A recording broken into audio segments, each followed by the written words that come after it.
Assalamualaikum warahmatullahi wabarakatuh. Selamat sore dan salam sejahtera untuk kita semua. Yang terhormat kepada Ibu Uni Saginas. Warahmatullahi wabarakatuh. Yang terhormat kepada Ibu Uni Saginas selaku dosen pengampu mata kuliah Hubungan Internasional di Asia Tenggara. Yang terhormat kepada kedua speaker kita pada hari ini yaitu Saudara Rigoberto peregrino de Castro andrade dan Saudari Melisa Binti Hassan, serta yang terhormat teman-teman sekalian yang telah mengikuti kelas sharing session pada hari ini. Alhamdulillah, puji syukur kita panjatkan kepada rahmatnya, kita masih bisa berkumpul untuk bersama-sama menimba ilmu meski harus dilaksanakan secara online. Semoga kita tetap sehat selalu. Hari ini kita akan melakukan sharing session mengenai human security issues in South Asia seperti gender and children bersama dengan dua speaker kita pada hari ini. Sebelum memulai sharing session hari ini, marilah kita berdoa menurut agama dan kepercayaan kita masing-masing. Bagi yang beragama Muslim, bisa membaca Al-Fatihah dan yang lainnya sesuai ajaran masing-masing. Berdoa dimulai.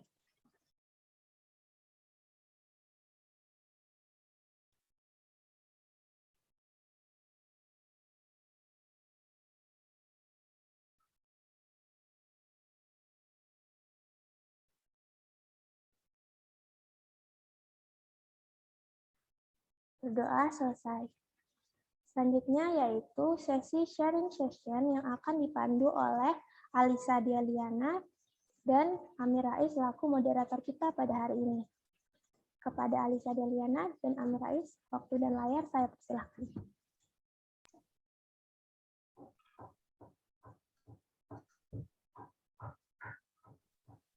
Sebelumnya, saya ingin mempersilahkan dulu kepada Ibu Uni untuk menyampaikan sambutannya terlebih dahulu.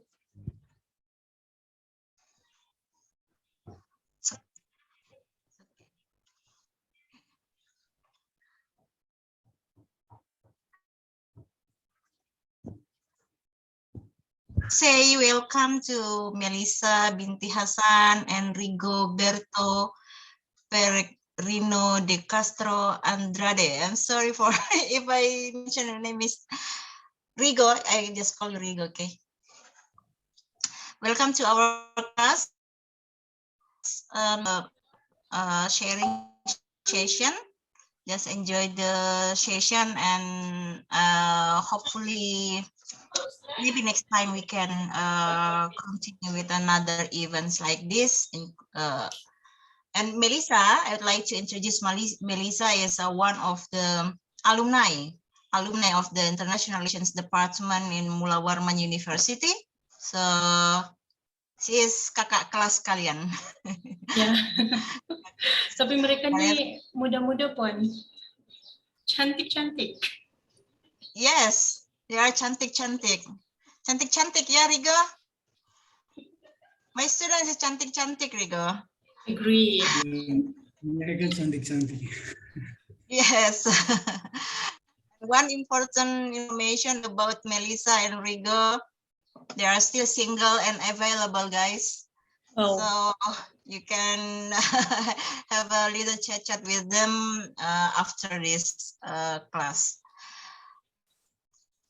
Okay, return back to the moderator, Alisa. The screen is yours. All right, thank you, Miss Anis. So good afternoon, everyone. Salam, Om Swastiastu, Namo Buddhaya. Selamat sore semuanya. Today discussion will be moderated by me and Amin Rais. But let me introduce myself. I'm Alisa Diliana. I'm the third year of International Relations student in Warman University, and there is Amin Rais, my partner today. He's from Ahmad Dahlan University and will be the moderator of today's webinar. We are very pleased to see, hear, and welcome all of you to this webinar. Today's webinar is about human security issues in Southeast Asia, with specific topic, it's about gender and children. But before we jump to the main event, I would like to introduce you to our amazing speakers today. For the first speakers is Mr. Rigoberto Peregrino de Castro Andrade. Hello, Mr. Rigo. Can I call you that? Rigo? No, Or- you cannot ask. You cannot call him Mister. No, Okay. he's too young. He's in your age. Maybe Okay. you can call him Abang. Mas. Maybe. Rigo? Is that Mas okay? Rigo. Mas Rigo. Okay. Mas. It's weird. Okay. Or just- Rigo. All right. Okay. All right. Just Rigo. Okay. He's from Timor Leste and currently studies at the University of Cambodia, and he's a third year in international relation major. So he's just like us guys. And today he's going to present the political situation in Timor Leste with a specific topic, gender-based violence in Timor Leste. And for our second speaker is Miss Melisa Binti Hassan. Mrs. Unis just introduced us with her. She's the alumni of Mulamarman University, and she's from Sabah, Malaysia, and currently work in S.IP, S.LP, WWF, Sabah, and member ANAK Malaysia. Today, she's going to present us the Plight, Statelessness in Southeast Asia with case study in Sabah, Malaysia. Maybe we can give a warm applause, a warm welcome to our amazing speakers. Yeah. But before we hear the presentation, I'll remind you to open your camera and turn off your microphone while the presentation begins. The presentation will be going on. First, the speaker will be invited to present the material. After that, there will be a question and answer sessions, followed by the conclusion. All right. Now, allow me to welcome our first speakers. For Rigo, time is yours. Alisa, my dear beautiful Alisa. Before that, we had a switch the number of presentations. Okay. Okay. I will present first. Okay. Something first. Okay. Okay. So for Miss Melisa, take your time. Okay. I don't know what happened with my camera. Can see it clearly, but okay. I have to share my slide. Before that, do you guys already saw that? No. No. Okay. There is Let's no try it again. slide. Okay. And my name is for that. I'm one of alumni from UMS. I think it's more it's more familiar for me to speak in Bahasa, but in considering that Rigo, he might feel. I want to say thanks that given for me, Bu Unis, and then ada lecturer lain kah? Ada dosen lain kah? Nggak ada ya?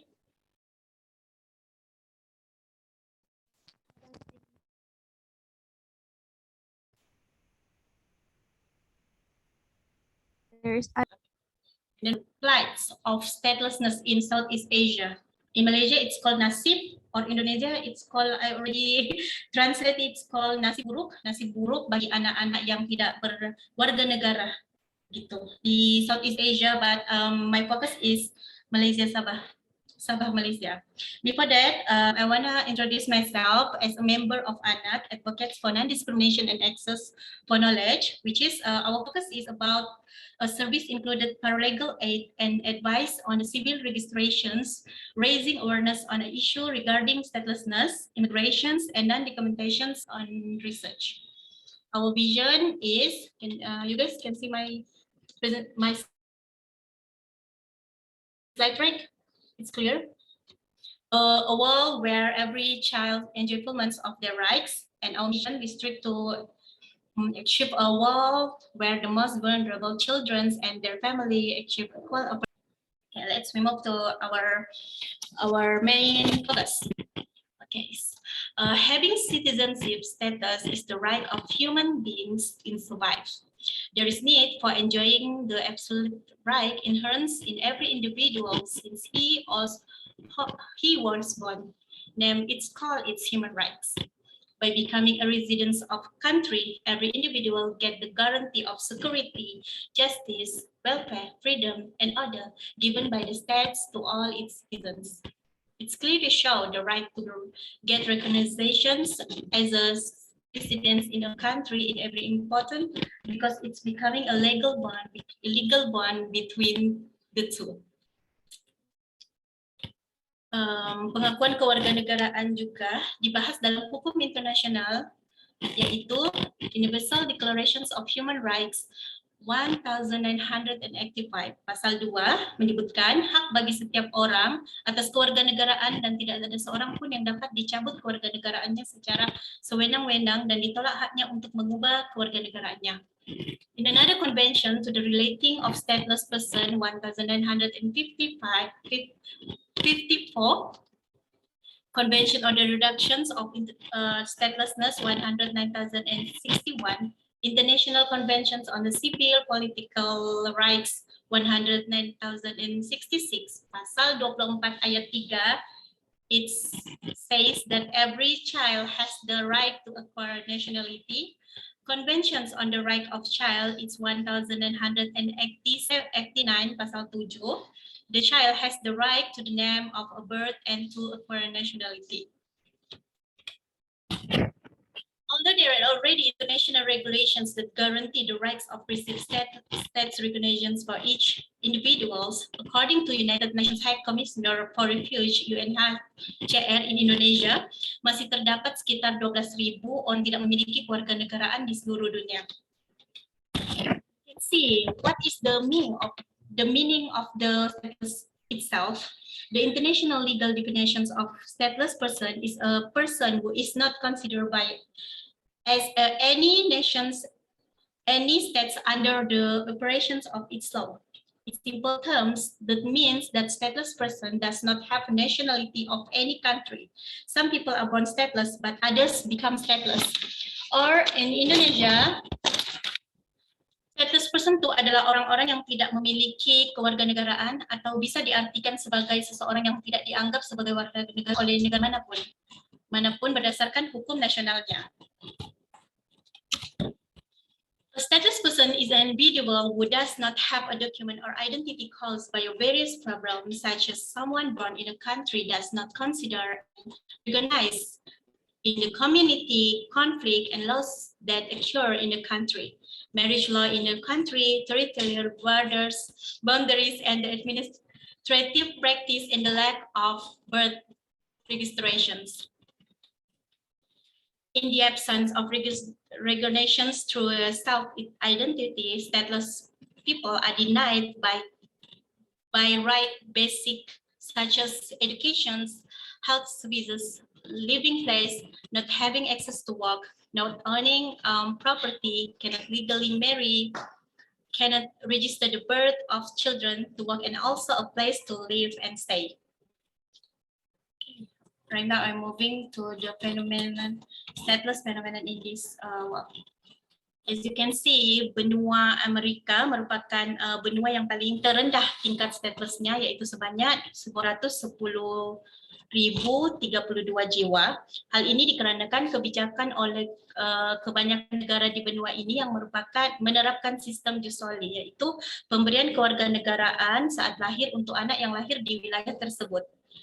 Hal ini juga bertujuan untuk mencegah penduduk tanpa kewarganegaraan yang diwariskan ke generasi berikutnya. Di wilayah Afrika pula, jika kita lihat di dalam peta, sebanyak 721.303 orang merupakan stateless person. Namun hingga hari ini sangat susah untuk mendata statelessness di wilayah tersebut dan hanya beberapa negara saja yang bisa terjangkau mengingat luasnya negara Afrika dan keadaan dari pemerintah yang berbeda-beda juga. Di Eropa menunjukkan sebanyak 670.828 merupakan stateless person ditemukan hanya dalam 4 negara, yaitu Latvia, Federasi Rusia, Estonia, dan Ukraina.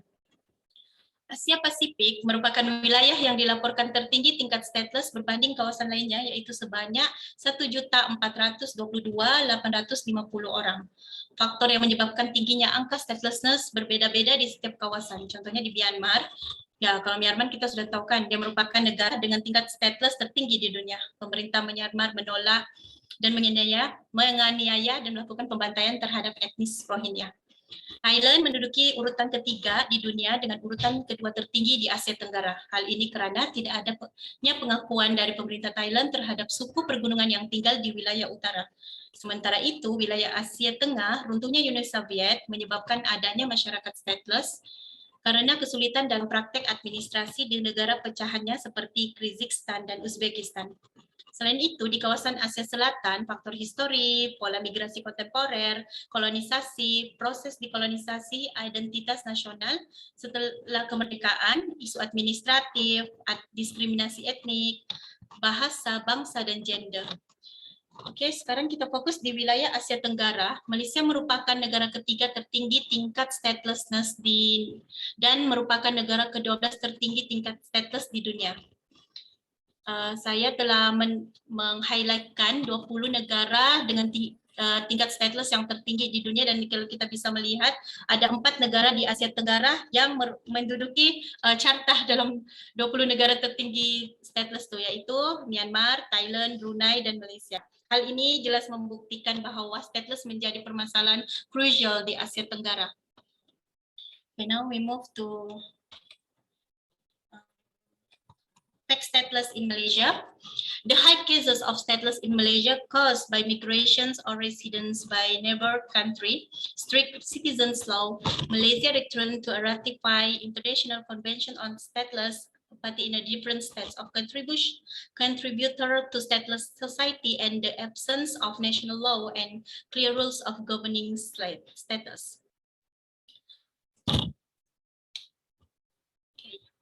Right now, I want to describe the stateless in Sabah. The stateless people of Sabah are primarily descendants of Filipino or Indonesian migrants who come to Sabah in the 1970s on their descendants, as well as many of indigenous inhabitants of Borneo. According to UNDP, 4 distant people in Sabah are considered undocumented or stateless. 1, citizens who are documented, such as Dusun or Rungus, there is an origin people in Sabah. 2, Filipino refugees, including the Sulu people and Indonesian migrants. 3, Bajau Laut, nomadic fishermen's community. 4, other who are undocumented, including children of migrants workers. Some stateless people in Sabah are 3rd and 4th generation stateless. The current number of stateless people in region is estimated is about 800,000. Now we move. This is the maps of Sabah. I mean, being born in Sabah does not automatically make a person as a Malaysian citizen. One of the child parents must also be Malaysians.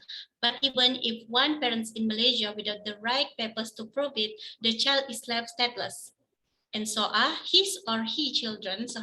Many people who might to enable the citizens to don't know how to go to obtaining the relevant documents and are faced with a lengthy process. Undocumented Sabah residents fear exposures and exclusions. This is turn lead of resident to register the birth of their child in the cycle. As you guys can see, this is the map of Sabah. Hello. Yes. As you guys can see, this is the map of Sabah. Is it clear? Or there is happen? Hello? Yeah. Okay. Yeah, we can. Yeah, can you we hear can me? hear. Alisa, right? Okay. This is I highlight antara grafis. Kita bisa lihat kedekatan dari Kalimantan, Indonesia, dan Filipina. Saya pikir faktor geografis adalah merupakan alasan kuat tingginya tingkat stateless di Sabah. Sabah merupakan negara bagian Malaysia yang dipisahkan oleh Laut Cina Selatan, terletak di Pulau Borneo yang berbatasan langsung dengan Sarawak dan Brunei di bahagian barat, wilayah Kalimantan di selatan, serta Filipina dan Indonesia di bahagian timur yang dipisahkan oleh Laut Sulu dan Laut Sulawesi, dan merupakan wilayah terdekat dengan kedua negara tetangga yaitu Indonesia dan Filipina. Atas alasan inilah Sabah menjadi tempat tujuan migrasi besar-besaran pada awal tahun 70-an bagi para migran dari Indonesia yang datang untuk bekerja dan mencari suaka dari Filipina atas alasan keselamatan dikarenakan konflik yang terjadi di Mindanao. Okay. In economic aspect, Ketersediaan lapangan pekerjaan, kebijakan Malaysia untuk menerima buruh dari luar, dan kurangnya sumber tenaga lokal menjadi alasan utama tetangga. Hal ini juga berlaku terhadap adanya konflik di Pulau Mindanao, Filipina yang telah terjadi sejak awal kemerdekaan Filipina pada tahun 1946. Dalam konflik Mindanao ini terdapat berbagai kelompok yang melakukan pemberontakan. Salah satu kelompok yang gencar adalah kelompok Muslim Moro, yaitu kelompok yang diintimidasi oleh pemerintah Filipina yang majoriti adalah beragama Kristen. Okay. Now I have a little video to describe to the conditions or situations in statelessness in Sabah. But I don't know, maybe the voice is not common. I will try it.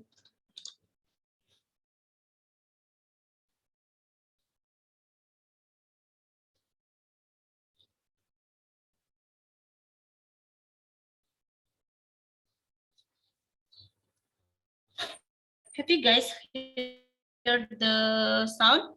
No, we can't hear the sound. Kedengaran nggak ini? Nggak kedengaran, Kak. Nggak ada suaranya. But there is a subtitle over there. Yeah.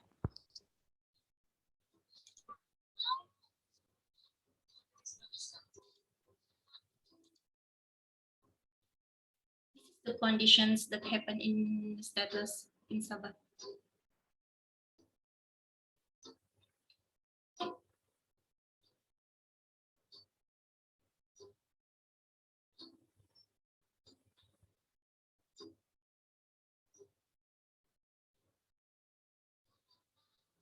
This is how the children grow up.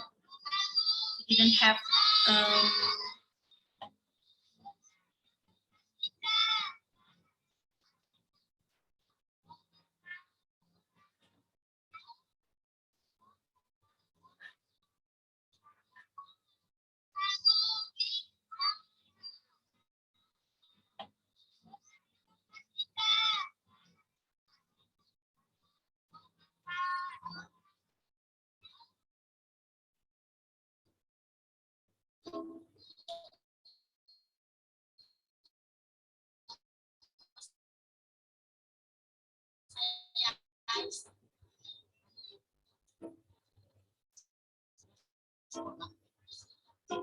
because of the slang.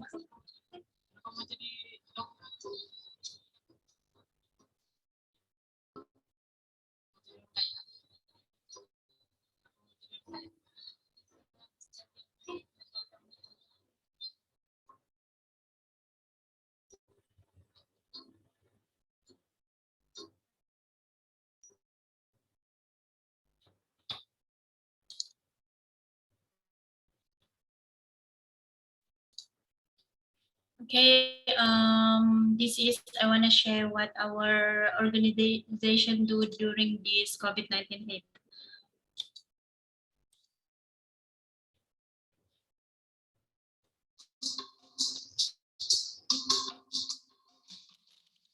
Huge part of combating COVID-19 is delivering trustworthy information so people know how to protect themselves and those around them.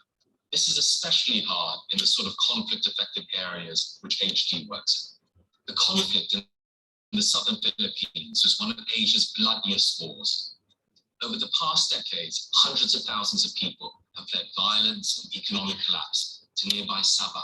These refugees joined a large number of stateless, nomadic, and other marginalized migrants. Living in cramped conditions and without adequate access to healthcare, these vulnerable communities are at risk of contracting COVID-19. They urgently need information about how to prevent the spread of the pandemic, but that information needs to be delivered by a trusted messenger. Of ANAK.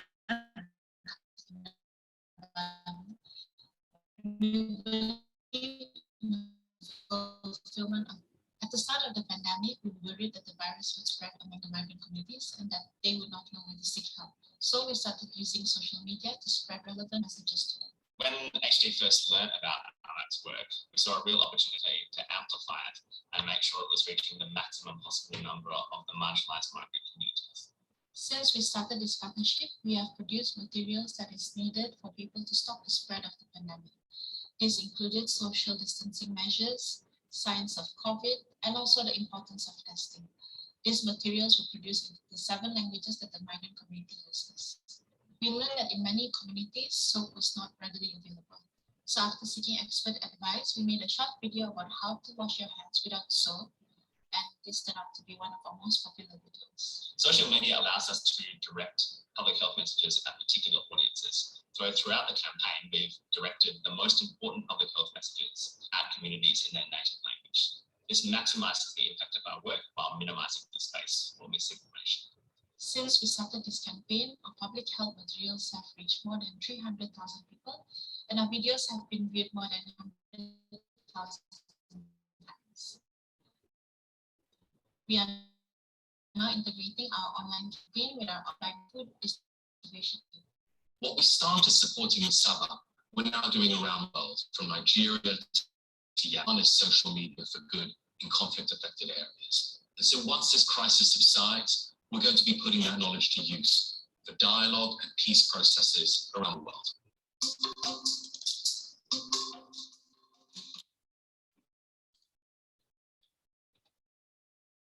And then I think it's the end of my slide. Statelessness is a serious problem of global proportions. It affects people all over the world, and it can be harmful impact of them, their family, and the wider community. Without citizenship, the stateless people has limited access to healthcare and education. Thank you.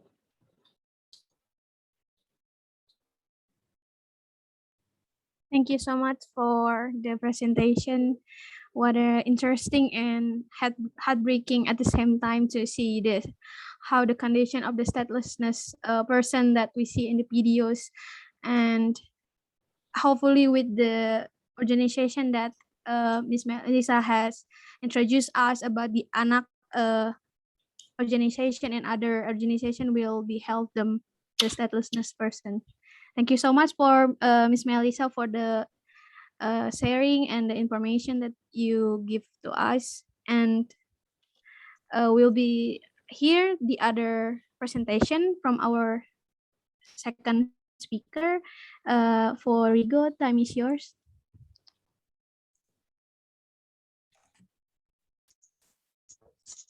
Thank you very much. Good afternoon, everyone. So, my name is Rigoberto, and my full name is Rigo. Currently I'm pursuing a bachelor degree at the University of Cambodia, majoring in international relations. But I'm from Timor-Leste. I'm really glad to be here to join with you guys to share something about my country, Timor-Leste. I really appreciate the warmth, the kind warmth of the lecturer, of my friend Melisa, and as well as you guys.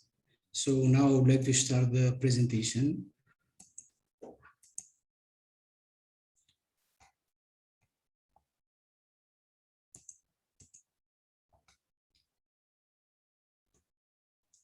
So my topic that I would like to present about is about the gender-based violence in Timor-Leste.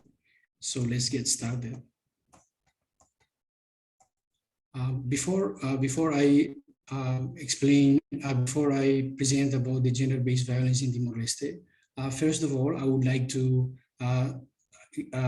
show about Timor-Leste, because Timor-Leste is one of the youngest countries in the world. So I believe that many people do not really know a lot about Timor-Leste. So as you can see, Timor-Leste is a sovereign state, is an independent country, and the conventional long form is Democratic Republic of Timor-Leste. The capital city of Timor-Leste is called Dili, and the government is semi-presidential republic. So the total area of Timor-Leste is 14,874 square kilometer, and the population is over 1,430,958. And the people in Timor-Leste is called Timorese. The official language is official languages are Tetum and Portuguese. However, in our constitution, it also recognized that English and Indonesian language as a working languages. So in Timor-Leste, many people are bilingual or maybe trilingual because we learn many different languages, especially Indonesian language, because Indonesia is our neighboring country. So many people would like to learn Indonesian language in order to better communicate with Indonesian people. So here is the map of the Timor-Leste. So as you can see, Timor-Leste is located in Southeast Asia, and it shares border with Indonesia, all entity Nusa Tenggara Timur. So Timor-Leste is located at the eastern part of the island, and the western is belong to Indonesia. So Indonesia is our neighbor, and these are Timorese people. They are children. I decided to put this picture here because many people don't really know like how Timorese people look like. So I would like to show like this is how Timorese people look like. So now let's get started to the topic of the gender-based violence. In Timor-Leste, the gender-based violence is the largest category of crimes. It is prevalent issue in Timor-Leste. It happens a lot. It happens to women and girls. So the 59% of the women aged 15 to 19, they experience intimate partner violence at least once in their lifetime. So the high prevalence of gender-based violence, especially domestic violence, is considered to be a challenge for the country because it happens a lot, especially for a country that,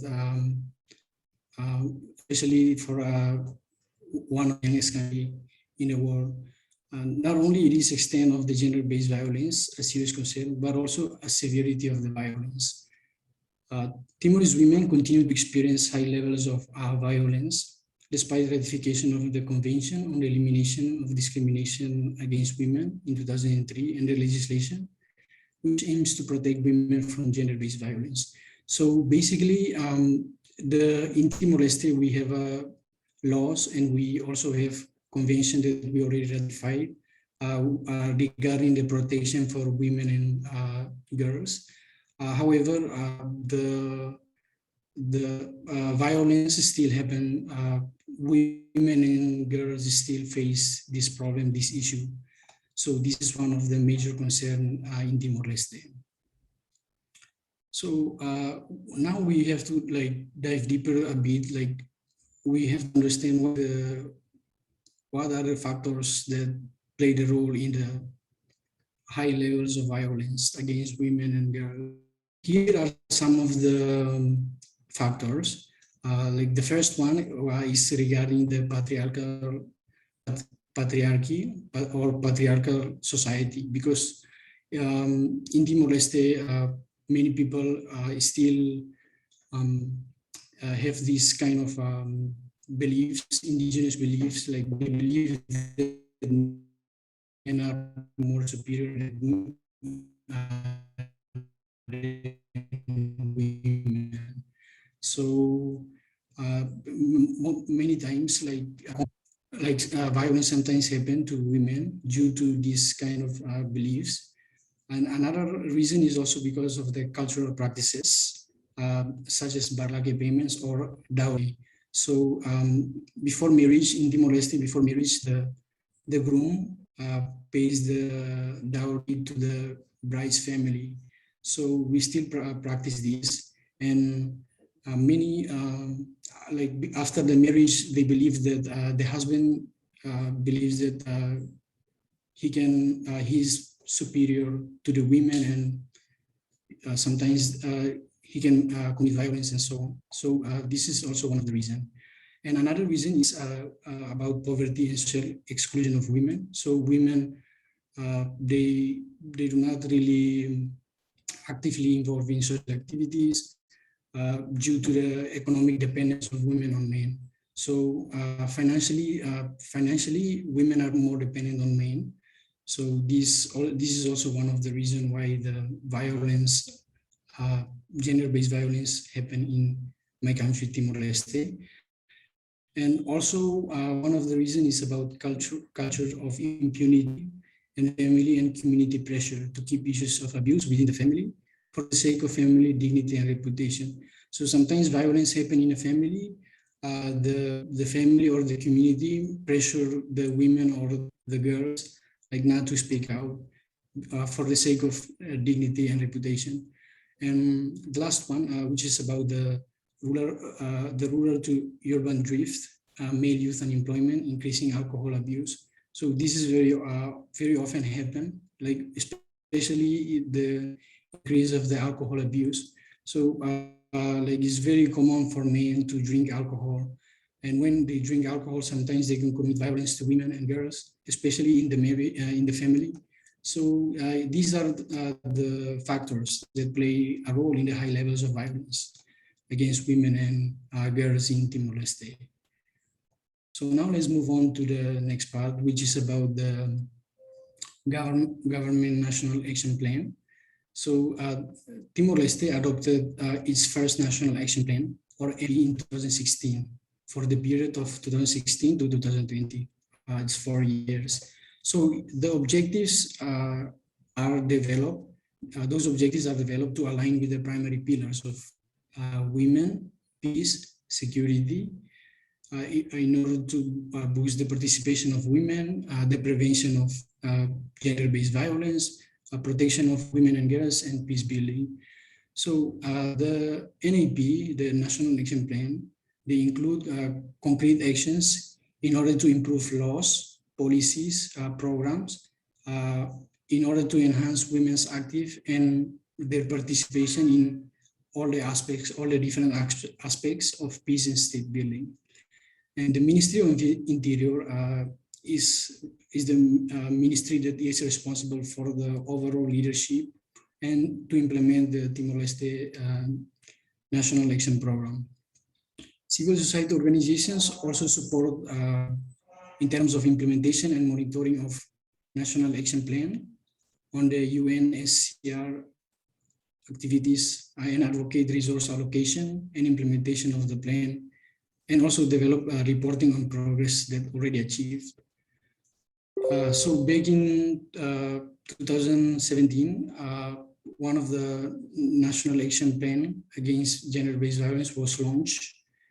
The State of Secretariat for the support of socio-economic promotion of women, they presented this National Action Plan on gender-based violence.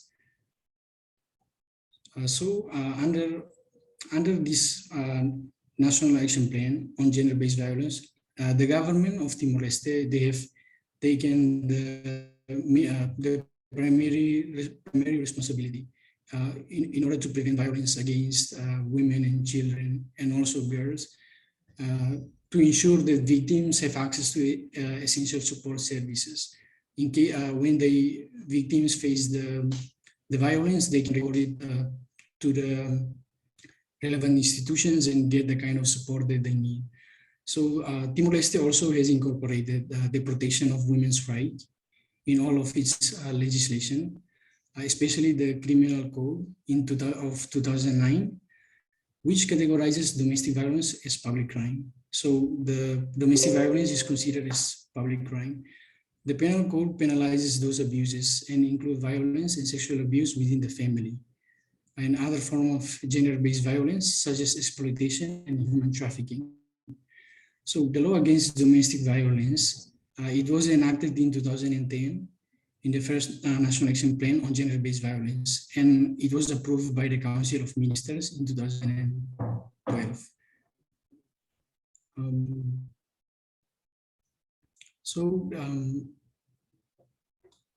The new National Action Plan of gender-based violence improves the coordination mechanism in order to promote gender-based equality at national and municipal level.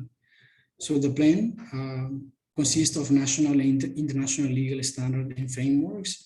They adopted lessons learned after a thorough evaluation of the 2012 action plan. So they learned the lessons, the mistakes that they have done previously, evaluated, and then they improve it so that the legislation can become more effective. And in the 2017 and 2021 plan, it was developed with technical and financial support from the United Nations Women, the United Nations Fund for Population Activities, or UNFPA, and the Asia Foundation through different projects. And one of the projects is called Nabira, with funding from the government of Australia. Wide-ranging consultation took place with government ministries, civil society, and women organizations. So these are the action plans from the government. However, there are a lot of international agencies, international organizations, as well as civil society organizations. They also, many of them advocate on issues related to this, related to the protection of women and girls against the gender-based violence. And especially the United Nations women, they have done a lot. They have done a lot of projects, have done a lot of programs in order to deal with these issues. So now we come to the conclusion. So gender-based violence is very prevalent in my country due to many factors that I already presented before. Those factors that play a high role in the levels of violence against women. So I believe that in order to reduce it, like both government of Timor-Leste and civil society organizations, they have to continue to work together in order to tackle these issues. Lastly, I would like to share something with you, which is about one of the regional program called Young Southeast Asian Leaders Initiative, or YSLI. This program I joined previously, and this program is really great, especially for young students like us, because this program is designed for young people aged 20 to 30, and these activities aims to empower young people with knowledge and skills about different skills, especially about leadership. And this program, they offer different different themes like civic engagement, entrepreneurship, about environmental issues, about governance, and in this one, which is about advancing gender equality. And basically, this from this workshop, you guys can learn a lot. You also can build networks with other young leaders across Asian countries, and also you can also get connected to some of the professors from United States as well. So the program is really great. I have been joining it. Through this program, also get connected to Melisa, and we know each other now. We still keep in touch. So it's a really great program. There are many opportunities that this program can offer. So if you guys are interested, you can go visit this. Go visit the website. You can just type Young Southeast Asian Initiative. There they offer different range of workshops and fellowships. So you guys can, especially like international relations students like us, I think it's a great opportunity for us to join in this program, because we can get connected to many regions and also in the world as well. So that brings end to my presentation. So thank you very much. Rico, can I add about the YSLI program? a little Yes. about the YSLEEP program. Jadi kepada adik-adik, saya bertemu Rigo di program tersebut di YSLEEP. Program ini sangat bagus karena di sini kita akan berjumpa dengan Young Southeast Asian calon leader. Jadi program ini dibiayai oleh pemerintah Amerika, perwakilan pemerintah Amerika yang ada di Asia Tenggara. Jadi mereka tuh banyak banget program-program yang ada. Jadi saya sudah meletakkan link di chat. Silahkan kalian untuk mendaftar. Kita daftar dengan, kalau saya nggak salah, kita daftar di websitenya. Dia akan berikan semacam email, meminta email, dan di sana setiap kegiatan yang mereka akan adakan, mereka akan beritahu di email. I think selalunya kalau untuk Indonesia sendiri, kita memiliki banyak alumni-alumni yang dari university terkenal di Indonesia, like UI or UGM, something like that. Tapi masih sedikit alumni-alumni dari Universitas Mula Warman ataupun partisipan lah yang mau join. Dan kakak ini sangat-sangat invite lah kalian untuk bergabung dalam community begini, karena ini benar-benar sangat membuild our leadership.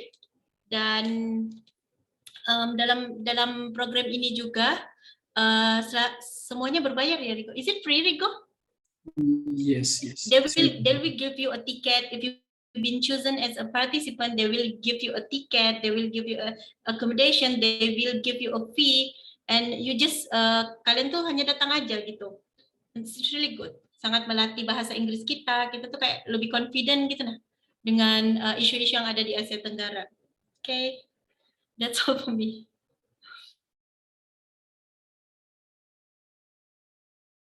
Okay, thank you for Rigo and Miss Melisa, especially for Rigo for the presentation about gender-based violence in Timor-Leste and how it happened in Timor-Leste, and the role of youth organization like ESLE, right?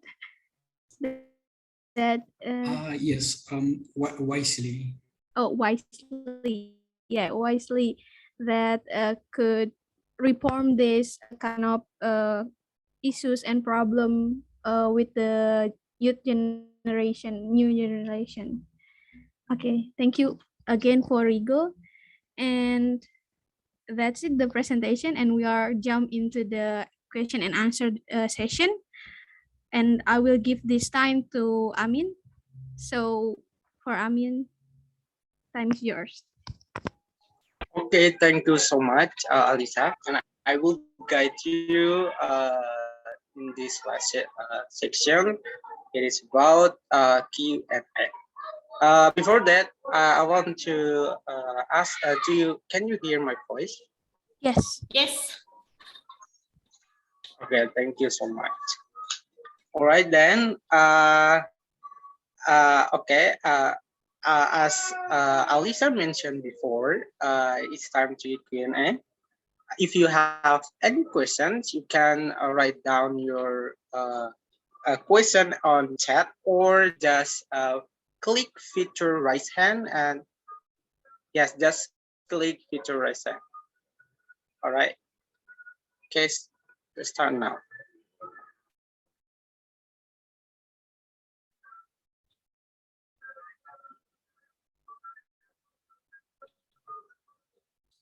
Oh yes, I'm so sorry because I forget to introduce myself.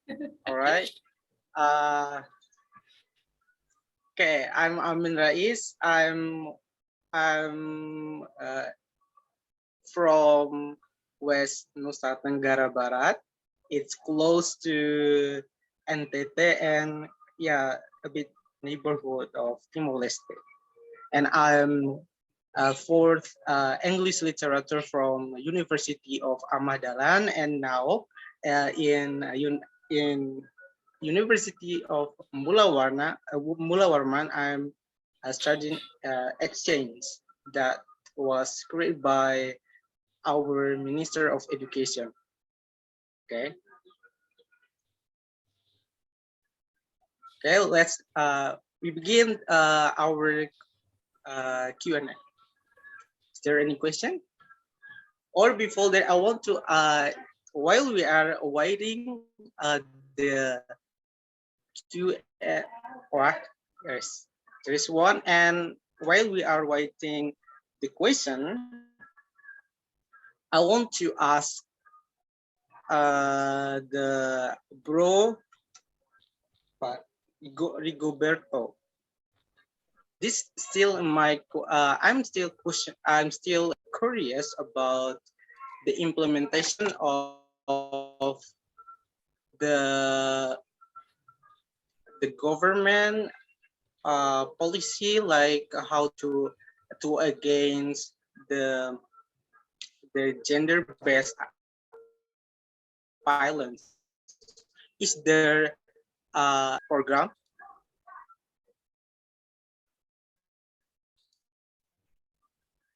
Bro Rigoberto, do you hear me? Can you hear me? Yes. Okay. Okay, thank you. I would like to ask you, is there any problems or any problem to implementation that program in Timor-Leste?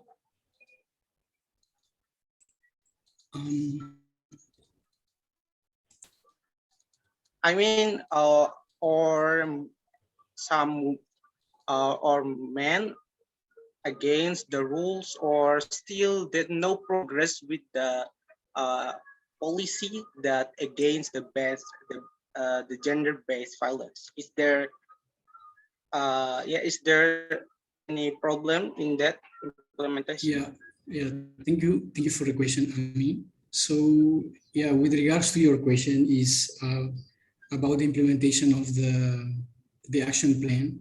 So in my observation, there is the action plan was already good. However, people still lack of knowledge of those policies and those laws and legislation. So they don't really understand a lot about the protection of women against the gender-based violence, and also the lack of cooperation from the women and girls who suffer from those gender-based violence. Sometimes they face those problems, but they do not report it to the relevant institutions. So these are the main problems, because it's the government already have the action plan, and also the civil society organizations and international organizations like United Nations Women. They have been doing a lot to deal with problem, but people need more awareness about the legislation and the laws, regulations, the policies that aims to protect women and girls. So yeah, so basically the implementation of the program is good enough, but it still need to do more in order to reduce the gender-based violence issues in Timor-Leste. Okay, thank you so much for your answer. I think we have the same issue. Okay, let's move to first question. I'll give Nita Ayu, Nita Ayu, and you can open your mic. Okay, time is yours. Okay, first of all, good afternoon to our speakers for today, Rigoberto and Miss Melisa. My name is Nita, and I have a question for both of you guys. I would like to know about how ASEAN responds to solve this problem. As we know that ASEAN is a regional organization that oversees this region, and I think ASEAN had a big responsibility to solve this problem, but you guys is rarely mentioned about ASEAN contribution. Is there any response from ASEAN to solve this problem? There's my question. Thank you. All right. Thank you to Anita for your good questions. Okay. For the presenter, you can answer the questions, or we wait, or should we wait another questions, or just answer question and answer?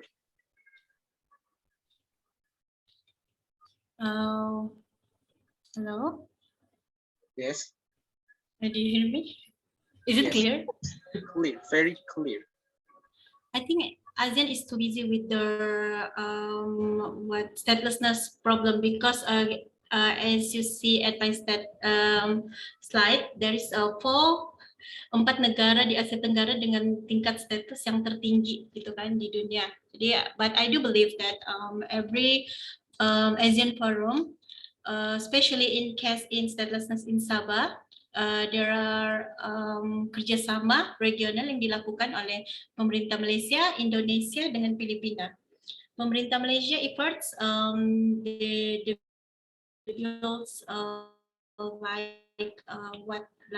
regulations such as policy through My Daftar program is one program that's allowed of a statelessness person yang akan didaftarkan di dalam program tersebut. And then My Cast card, My card is penduduk sementara card, and IM3 card fitting and shaping registration sections 45 immigration tip yang itu diinisiatifkan oleh ASEAN sendiri. Bagi pemerintah Indonesia, mereka, I saw in a education site, mereka membuild sekolah alternatif di wilayah perkebunan, farm and remote area. In other hands, di bidang dokumentasi juga, Indonesia memiliki KJRI, Consulate General Republik Indonesia di wilayah Sabah sebagai perwakilan diplomatik di Indonesia. Sehingga itu saya pikir dia mempermudahkan proses dokumentasi dan pendataan. Dari negara Filipina pula, hingga hari ini mereka belum menunjukkan apa-apa actions, namun mereka sangat aktif dalam forum yang membahas masalah statelessness ini. Berbeda dengan berbeda dengan Indonesia, Filipina sendiri tidak mempunyai perwakilan di wilayah Sabah. Thank you.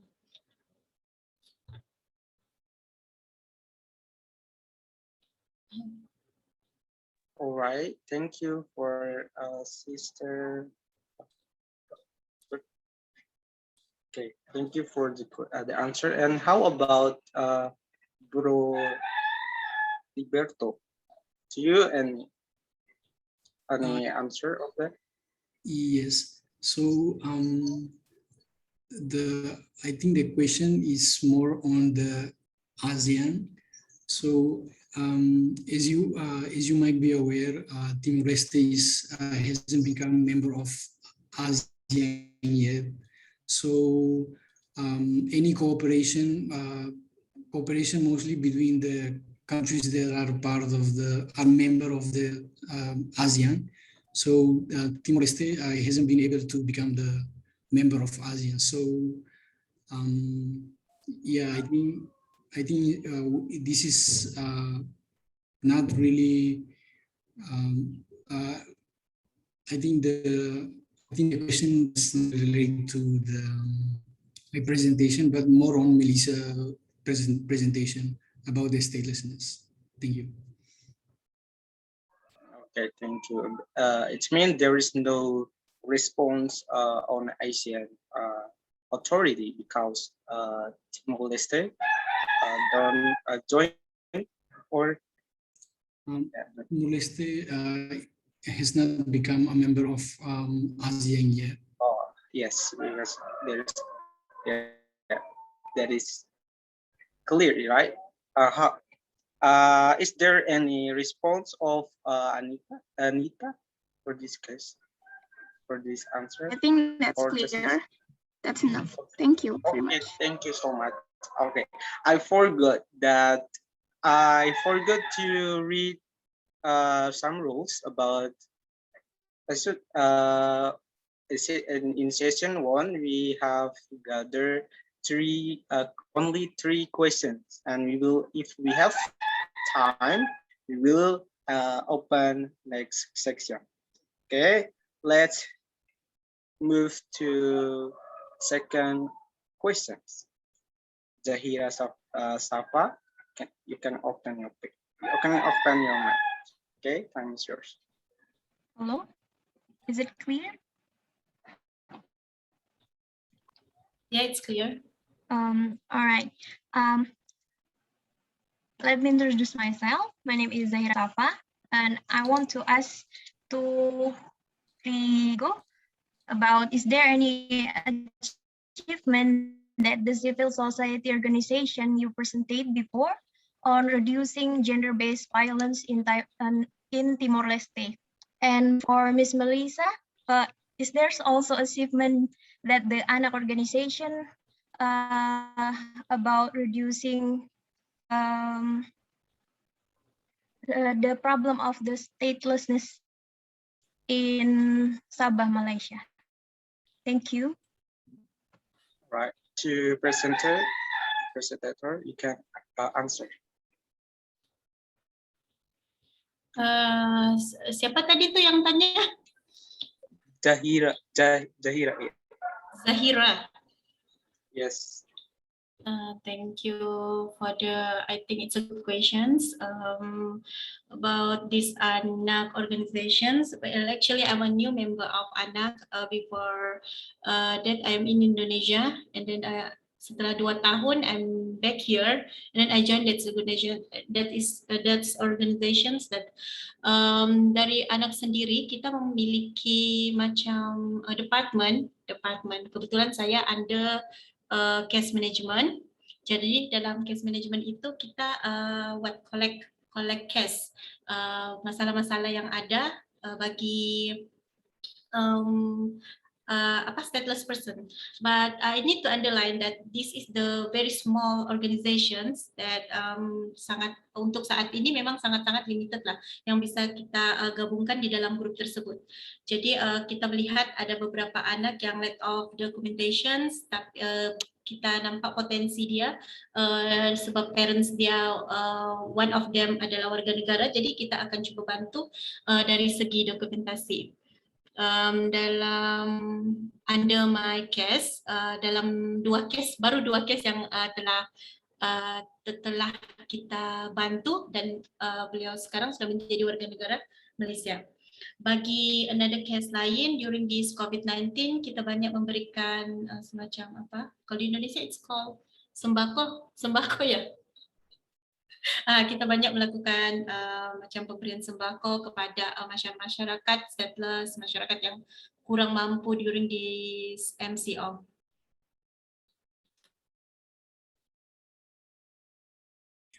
Okay, thank you, Sis Melisa. Now, Rigoberto. Yes, thank you. Thank you, Zahira, for the question. So, your question is about the achievement of the program that the government and the civil society organizations have implemented. So, I would say yes. So far they have achieved the desired results, the desired outcomes. However, they just achieve in certain areas, in certain districts, but not the overall, but not the country as a whole. That's why the issue is still prevalent. But in some districts, especially in one of the districts called Bogonaru, in this district, they have successfully reduced the gender-based violence cases. So this is one of the achievements from the implementation of the program. However, the program still needs to be continue to be implemented in order to reduce the gender-based violence cases in Timor-Leste. Thank you. Amin, Alright. Sorry interupsi. Yes. Saya melihat ada satu alumni di sini bergabung. Well, actually I share the link and then dia bergabung di situ. Kak Mika, you hear me, Kak Mika? Hadir, I can hear you. Thank you, Kak Mika.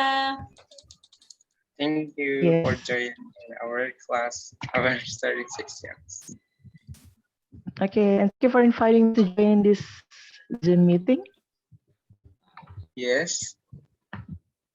It's an honor for Mika. Mika can attend.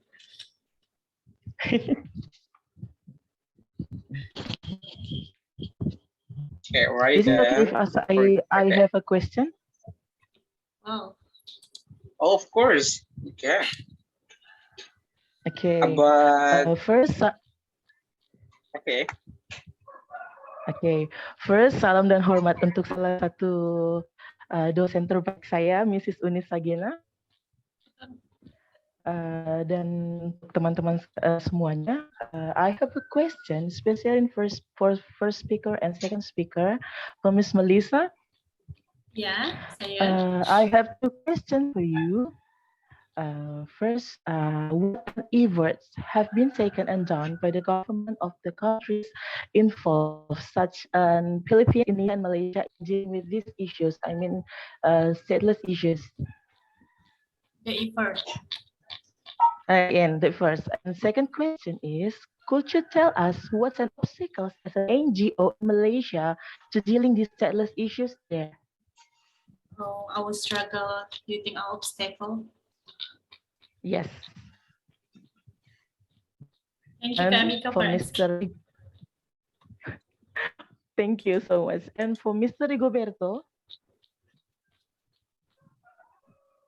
Yes. I have a question. How NAP program who implemented by the government in reducing issues of gender violence in Timor-Leste? Excuse me, could you please elaborate the question? Okay.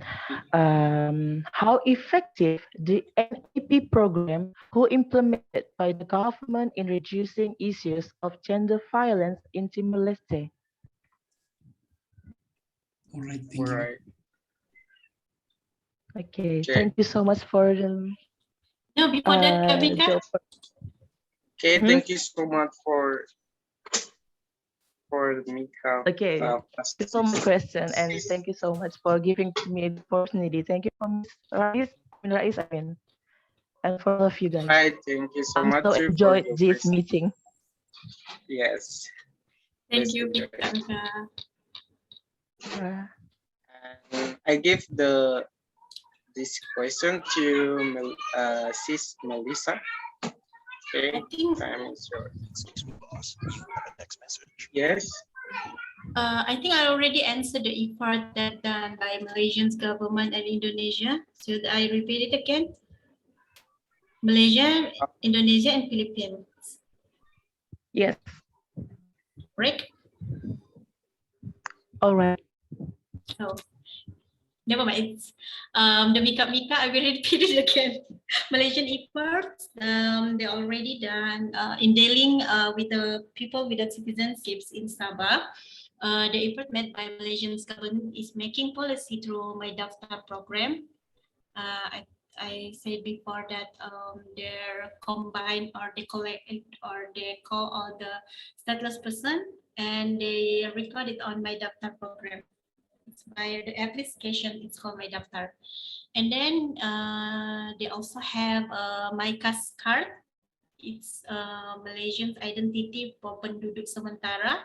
They give them as an identity for them, and IMM3 card under the shipping registration sections 45 immigrations did by this is one of the initiative by agents. Indonesian's government effort in education side ada macam sekolah alternatif di wilayah perkebunan such as farm and in the remote area. Mereka juga ada perwakilan KJRI di wilayah Sabah sebagai perwakilan diplomatik Indonesia, sehingga saya pikir itu memudahkan proses dokumentasi dan pendataan.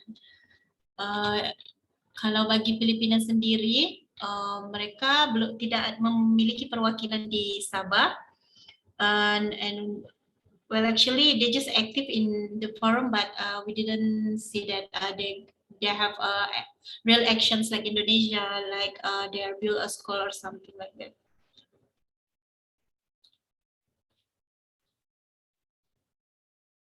Hello? All right. It is clear for Sis Mika. Mika, sis or bro? I should call you. Bro. Oh, I'm so sorry. Okay, it It's is clear. okay. The answer. Okay. I also forget about the challenge in Sabah on the program of equal nationality Yes, as please. a NGO. I think I got many points. I think it's almost 6 points. There are many different documents in Sabah because of the many of documents, such as banci, burung-burung, lepa documents cannot legally marry. Therefore, Malaysian men who marry holder on these documents, Sabah cannot pass on their citizenship to the children. And number 2, Bin and Binti. As you see my name, in Malaysia we born with a Binti. We put our father di belakang nama kami. In a Muslim family, Malaysian mother who are in a relationship with undocumented father sometimes declare themselves as a single mother to register their children. The children will have Abdullah as their Binti because they can prove their father as well. Jadi dia meletakkan namanya Abdullah di belakang. It will be result in them being social stigmatized as in legitimate children. And also the distance. Sabah is a big one of the big states in Malaysia, twice the size of Pahang, but since JPN services are central at Kota Kinabalu, JPN has no limit to a number of services they can give today. People traveling from as far as Sampurna on the East Coast sometimes will have to have extra neck to get employment. The pandemic has made this even harder. Public stigma. I think any effort to document those who are undocumented or stateless are likely to receive a strong pushback from the public. The issue needs to be treated carefully and sometimes widely better. Discriminations. Sometimes they will think that someone look like a foreigner. They will also treat them treat bad. I mean, it's harder to go to their cases and only seeing as than a foreigner. In syndicate. The presence of syndicate has made some of the service even strict to even for activists or NGO who are trying to help our scenes of people who have different agendas to benefit from helping those who have a documentation issue.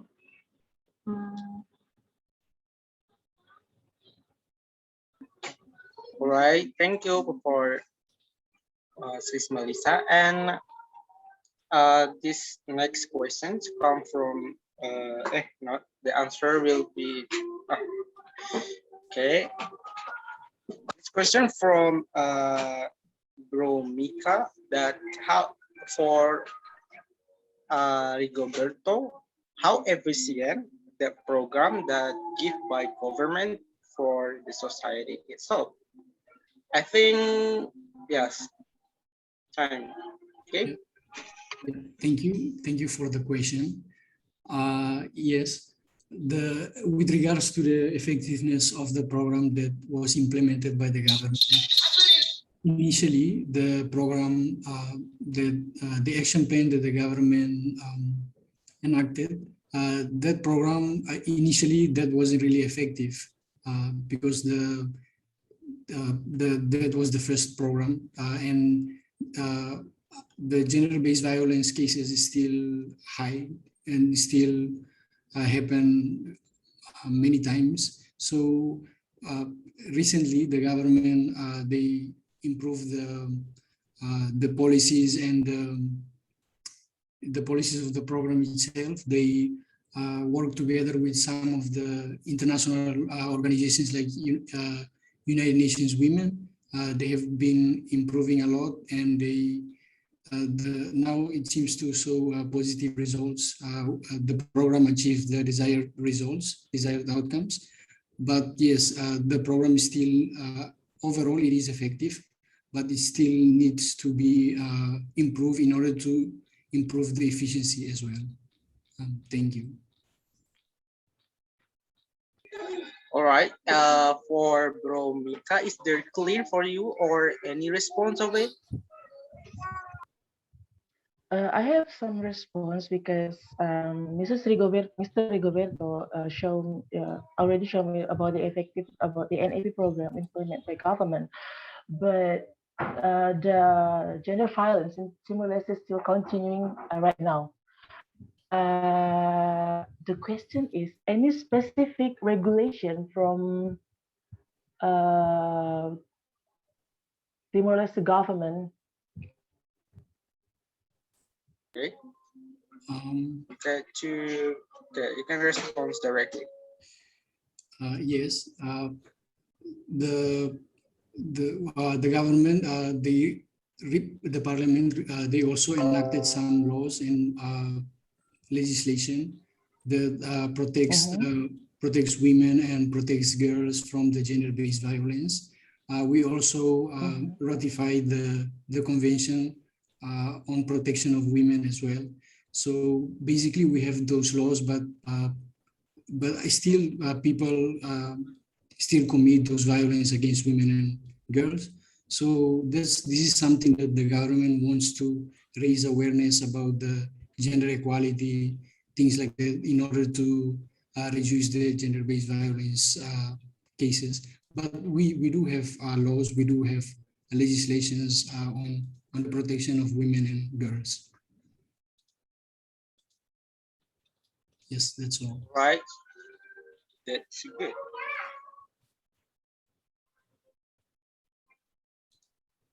Okay.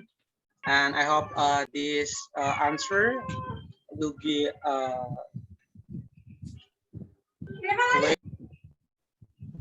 Okay, thank you so much for Ms. Melisa and Mr. Rigoberto. Thank you so much. Thank you, Kamika. I hope this answer can can get you some information about the problem. Again, let's move to another questions. Will come to Farah Alpha. Can open your mic. We have another questions on the chat, or we just deny? Yes, that's true. We will answer. We will mention it after in the screen. Okay. After completing the rise in the screen. Okay. To Farah Alpha, time is yours. Okay, thank you for the time. So I think my question is similar with Zahira. I want to ask to Sir Rigoberto about the issue of violence between women and girls in Timor-Leste. You state that UN Women has a role in this problem. And the thing that I want to ask is, has this issue through UN Women already feasible, and does UN Women already solving the problem? Is this problem solved through UN Women? That's my question. Thank you. Okay, sorry, I have trouble connections. Half of the question I didn't hear it. So I asked to the presenter, did you hear the question completely? So the question is about the UN Women solve the gender-based violence. Okay, thank you. Okay. You can answer it. Sorry. Yeah. So the United Nations Women, because this branch of UN focuses more on women, so they have been collaborating and they have been working together with the government to deal with issues that faced by women and girls. So I would say so far they have done enough. They have done a lot in order to reduce the gender-based violence. They work with the government in terms of the implementation of the programs in the rural areas.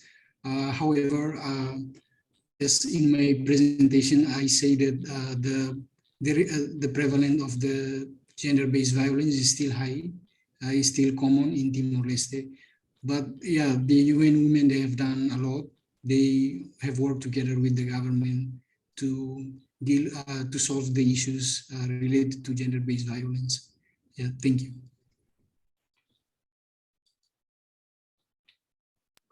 Okay, thank you to Mr. Tubro Rigoberto. And how about Sis Melisa? Do you have answer for it or add a bit statement, a little statement?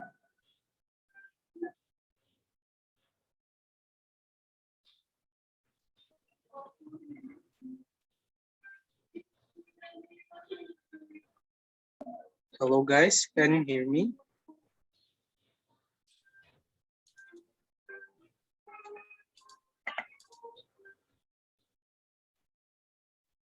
Hello? Yeah, I'm right. We can hear you clearly.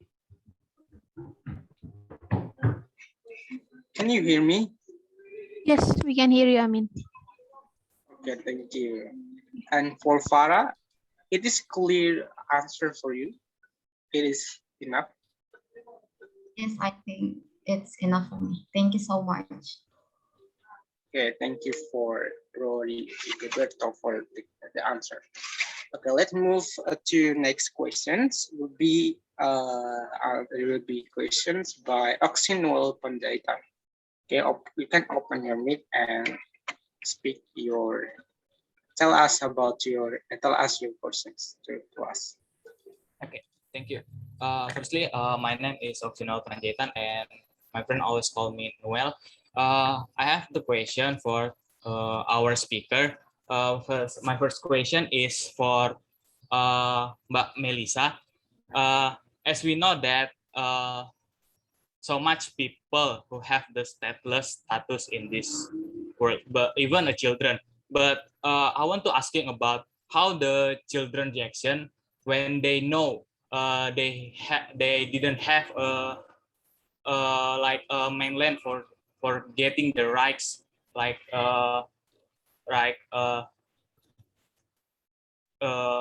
get the education, get their health facility, and then how about their reaction that is affected their psychology. So it's that my question for Mbak Melisa. And then my second question is for Rodrigo. Yeah, that's right. Rigoberto, sorry.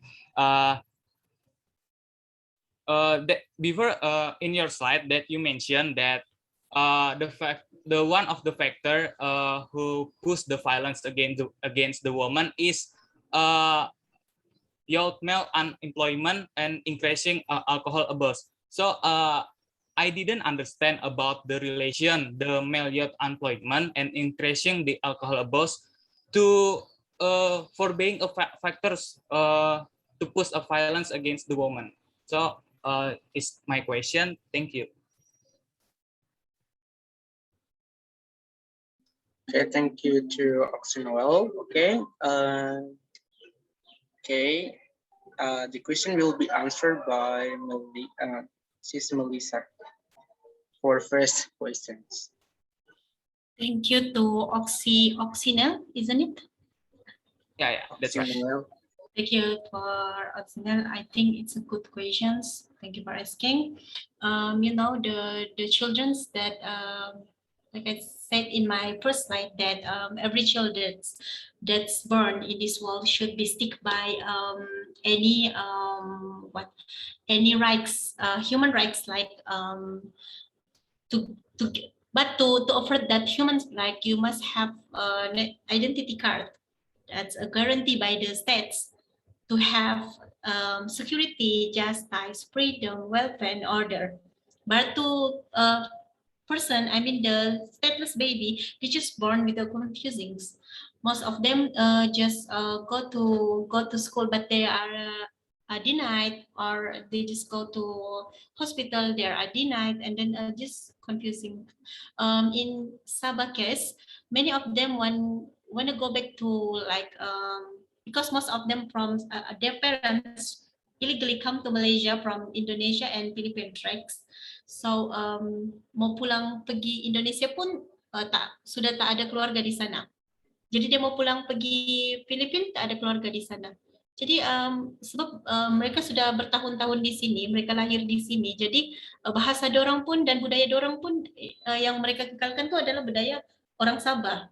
Jadi a little of confusing lah. Jadi lepas tu kebanyakan dari mereka apabila telah mendapatkan kewarganegaraan, mereka tu betul-betul yang sudah berubah like someone else yang tadinya sangat takut dengan undang-undang yang ada, regulation yang ada. Setelah mendapatkan kewarganegaraan tersebut, dia sudah berani untuk speak up, sudah berani untuk beraktiviti, bergabung dengan sosial, enjoy the community, enjoy the economic. Jadi itu saya melihat beberapa case yang dorang tuh menjadi orang yang sangat berubah dengan adanya identity card tadi. Thank you. Okay, thank you, Sis Lisa. Okay, and how about the question from Oxenwell to Bro Rigo?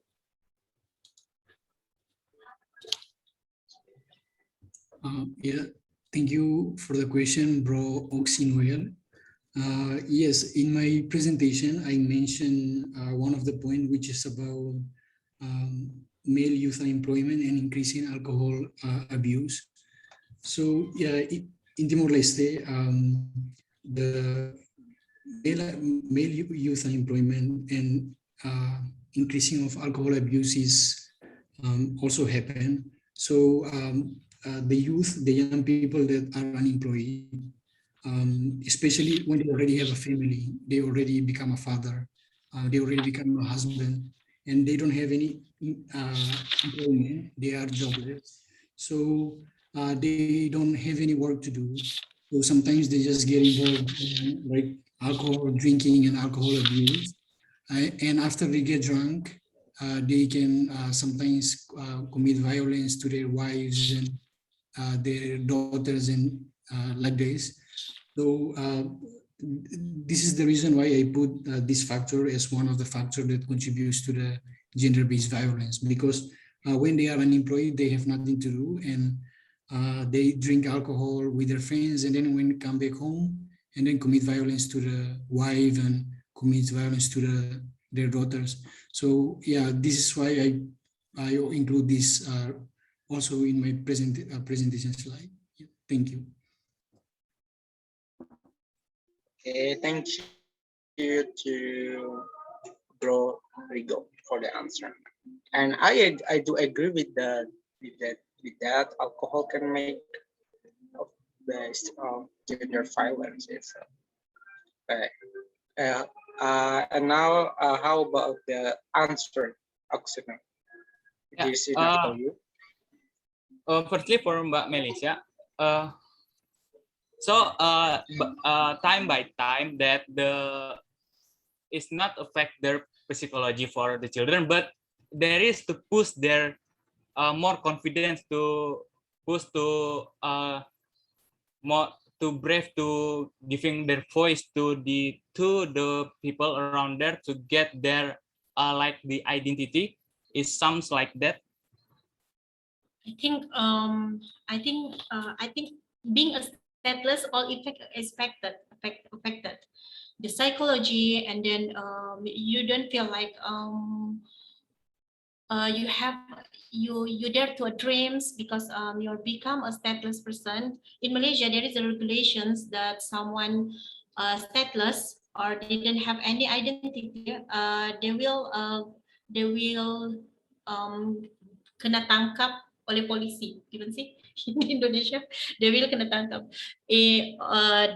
oleh polisi, dan you will go to the jail, even the children. Oh, okay. Thank you for the information. All right, we have let me check the timer. We still have around 30 minutes, 30 minutes, 30 menit to come to in this timeline for us and I would like to read some questions in chat column. And this question from Hairuni Sahasa Ambo. Okay, I'm sorry for spelling if I'm spelling your name. Okay, he asked, how did a sister respond to that women are only at home and should not work out while men can work outside? The house where such a thing is attends to a traditional is that traditional can be abolished and gender equality. Maybe this question to Sis Lisa. How about when you hear a case? I think all country face that problem because women always be an object, and they should stay at home and the husband work. And how you respond this case? Did you mean that this is in the chat or Yeah. where is it? Oh, okay. How did sister respond to the women are only at home, should not walk out? Okay. For me, as a Muslims, I do believe that all women sebaiknya berada di rumah, gitu kan? But in the condition right now, I mean, kita pun women pun diberikan peluang untuk berada di luar untuk bekerja, and I do that too. Just, kalau saya stand dengan pendapat bahwa perempuan itu memang bagus untuk berkarya di rumah, tapi tidak mengabaikan tanggung jawabnya sebagai seorang ibu atau sebagai seorang istri ketika berada di rumah. Jadi I think that it's up to the individuals bagaimana dia bisa mengemban ya di Indonesia, mengemban tugasnya menjadi a good mothers or a good workers outside. Yeah. So the woman should it's kind of the bebannya dua kali ya, harus kerja dan ngurus anak. I don't think so. If you can hire a maid, why not? I think that's great. Yes. It's super wonder. That's it. And yes. Sangat respect dengan wanita-wanita yang bisa bekerja di rumah. Bisa bekerja di rumah, membuat pekerjaan rumah gitu. Like our mothers are our big sister that yang saya memilih untuk stay di rumah lah. And okay, to Bro that name. Rigo. Yeah, Bro Rigo. And is there have to stay? Oh my God. Sorry. Sorry. In the slide, Bro Rigo already said that women still depend on men. It means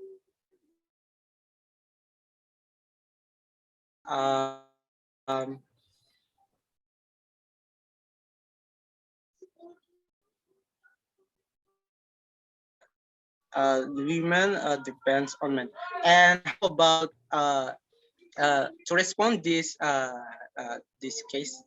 How do you think about the women has to stay at home and the men work outside.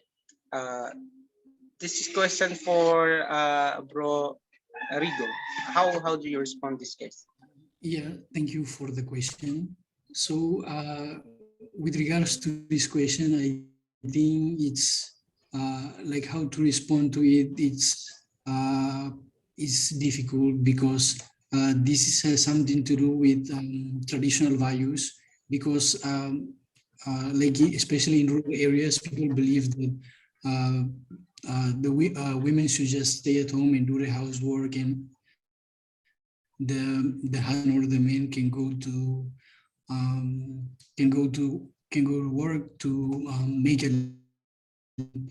So I think in order with this issue, first of all, what we need is the awareness of raise awareness of the gender equality. Women and both women and men should have the equality in all aspects, like education, to career, jobs, and everything. That way, women and men can receive the same treatment, so that we can change the mentality of the women stay at home and men go to work. So I think to respond to this, we have to raise awareness of the importance of gender equality. Yeah, that's all. All right, that's a good answer. Okay, and let's move to another question. This question from Ristiani. Hello, Mr. Rio, not Rio.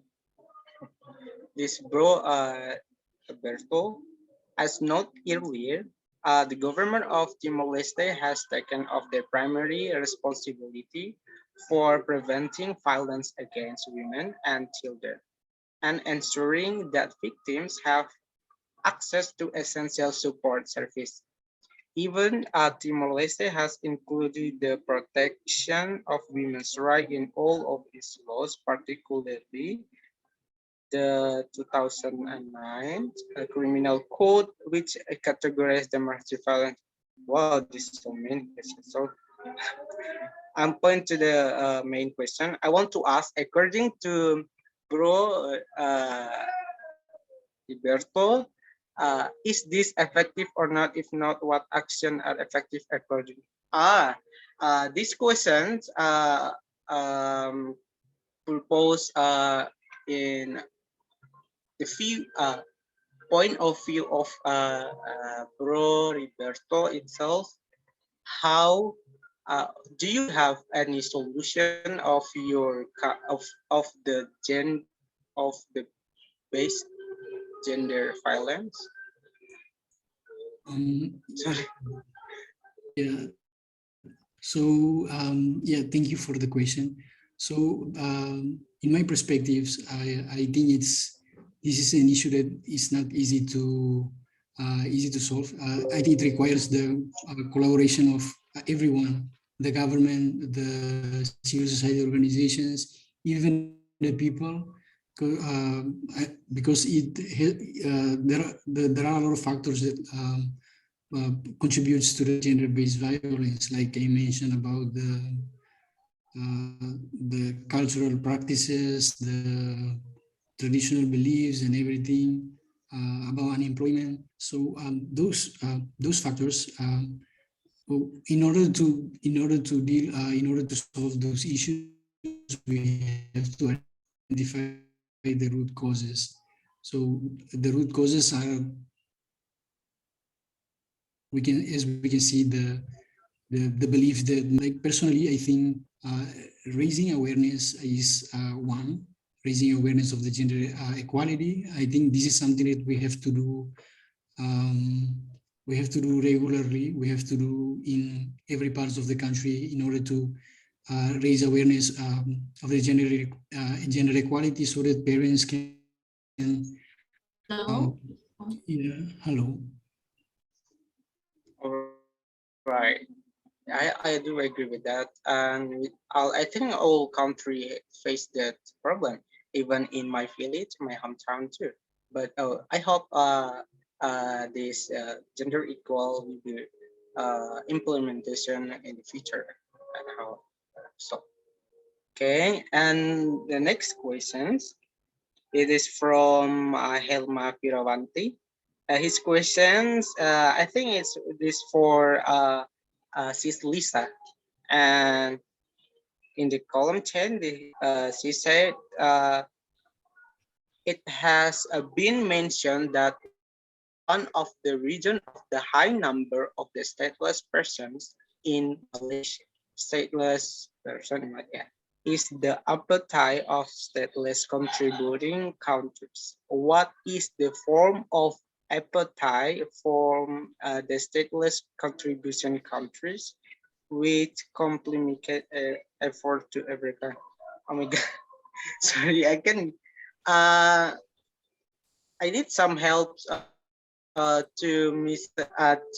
Sis Lisa to read the column, to read the question and column chat. Can you help me?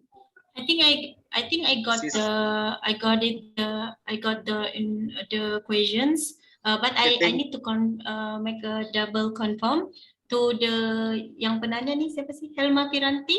Helma, our host in this Okay, forum. that she mean that bagaimana bentuk sikap dari negara-negara penyumbang yang mempersulit upaya peningkatan jumlah stateless. Yes, I mean, that's true. bentuk apatis, sikap apatis. Yes. I want to know about that. Oh, thank you, Helma, for asking these questions. I think I refer this for the Filipina's government, because like I said in my slide before that di wilayah Sabah ini we had a perwakilan diplomatik dari KJRI kalau dari Indonesia. Tapi di Filipina dia tidak ada perwakilan tersebut. Jadi those who Filipinos want to make passport or make renew for the cut burung-burung yang they got from the UNHCR, they must go to Kuala Lumpur. So it will take a lot of money.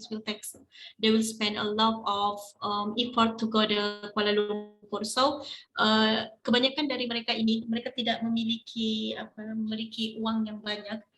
Jadi daripada perlu pergi ke Kuala Lumpur menghabiskan banyak uang, better mereka tak menyambung lagi pasport mereka. Jadi begitu. They are living stateless. They choose to being a stateless. Jadi begitu. Salah satu bentuknya juga adalah many of our cases that their parents didn't want to renew the passport because of their economic problem. So anak dia tidak bisa didaftarkan under the parents. But there is another undang-undang Indonesia juga yang menyebabkan stateless ini semakin bertambah. I mean ada, kalau saya tidak silap, Undang-Undang Republik Indonesia number 12 or 13, I think, tahun 2006 tentang kewarganegaraan Republik Indonesia. Kalau saya tidak silap di bab 4 itu tentang kehilangan kewarganegaraan RI Republik Indonesia.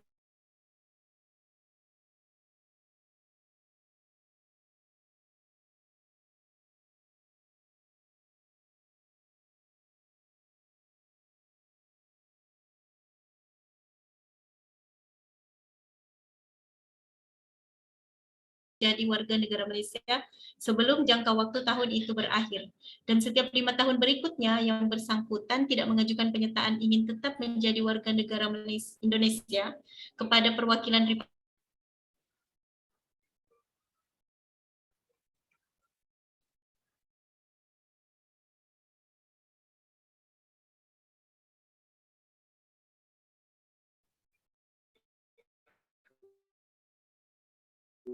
Hello, Sis Melisa.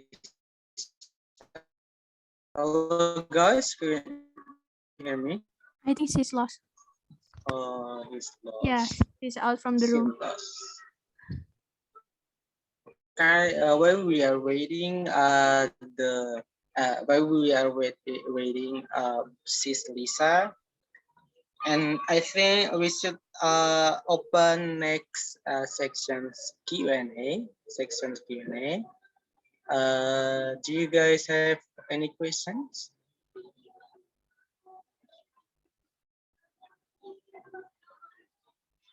Hello?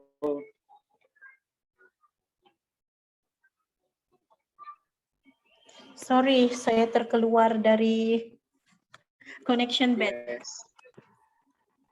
Yeah, it's okay. Okay, you can continue your answer. Ya, saya tadi yang sampai tentang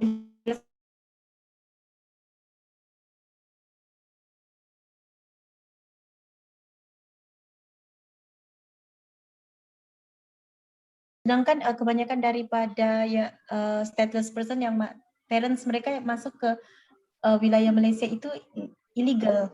Jadi mereka tidak bisa mendaftar kewarganegaraan memang karena tidak punya paspor. Sementara mereka hanya memiliki KTP.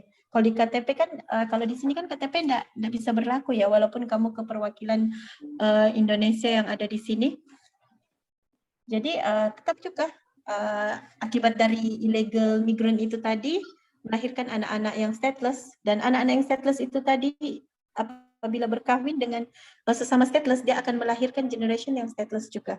Dan apabila mereka kembali ke Indonesia, dia sudah tidak bisa menyatakan diri sebagai Indonesian karena status daripada karena adanya undang-undang tersebut. Begitu juga dengan Filipina, apabila dia kembali ke Filipina, dia juga tidak bisa mendapatkan status kewarganegaraan sebagai rakyat Filipina karena mereka tidak recognize stateless yang lahir tadi. Bahasa berbeza, culture berbeza. Jadi itu yang saya maksudkan dengan sifat apatis negara penyumbang. Okay. Any response from Helma? I think it's enough. Thank you for the answer. Thank you, Helma. All right. Thank you too. Oh, I think okay. Next, do you guys have any questions? Or just open your mic? If there is no another questions, saya ingin mengajak kepada adik-adik semua untuk nanti kan kalian ini semester berapa ya? Semester 5, Kak. Semester 5. Untuk bisa memilih judul-judul skripsi itu yang mula berfokus lah ke arah wilayah Asia Tenggara.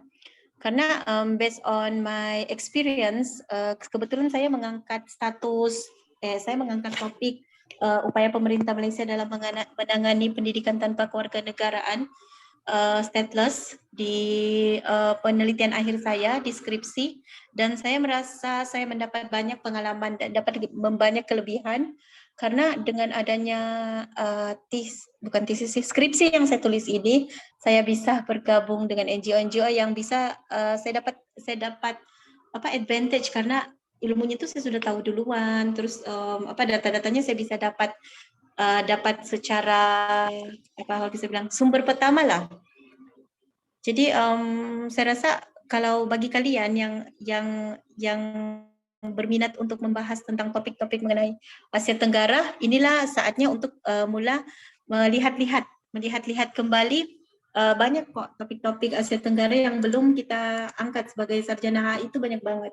Kebanyakan kalau bisa dibilang kalau kita ke perpustakaan kita melihat jurnal-jurnal atau skripsi-skripsi yang dihasilkan oleh senior, kebanyakan mereka lebih memilih isu-isu di luar daripada Asia Tenggara ini. Padahal kalau saya pikir kita sebagai aktor dalam dalam ASEAN community sepatutnya mungkin lebih mengangkat isu-isu ini. Saya pernah ingat saya tertarik untuk membahas tentang isu Asia Tenggara apabila pertama kali Puan Unis masuk ke kelas. kalau saya tidak silap itu HI kawasan di semester 3 or 4, right?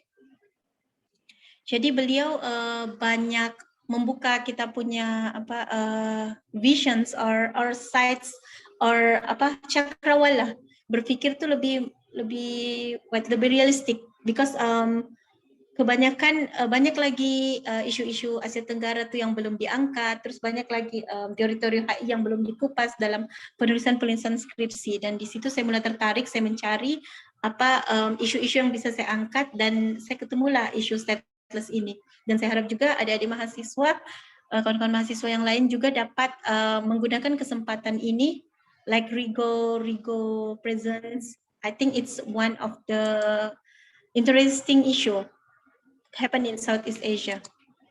Gitu. Terima kasih. Thank you, Sis Lisa, for the advice.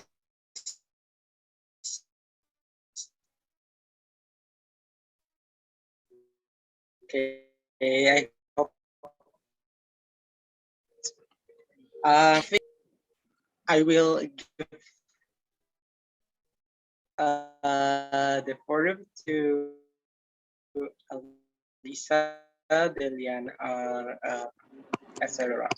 Okay, to Sister Alisa, time is yours.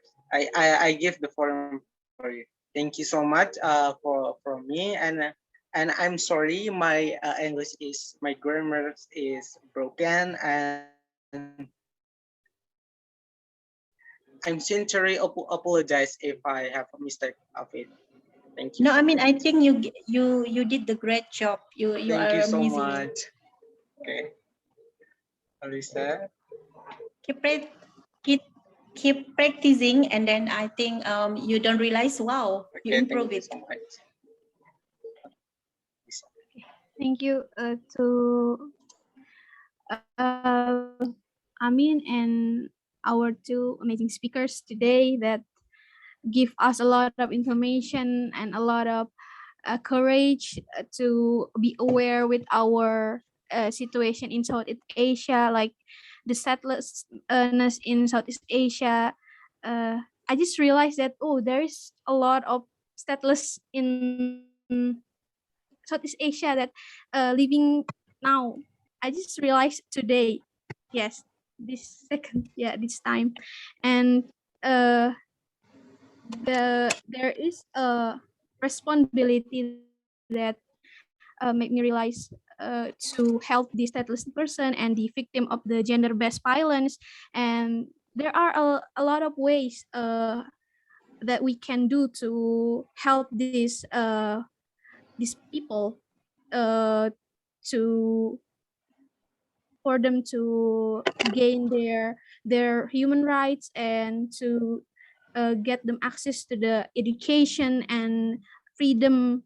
So yes, I think it's a unforgettable moment to know Miss Melisa and Bro Rigo for in our class today, this evening, and I want to apologize to if this along this discussion I have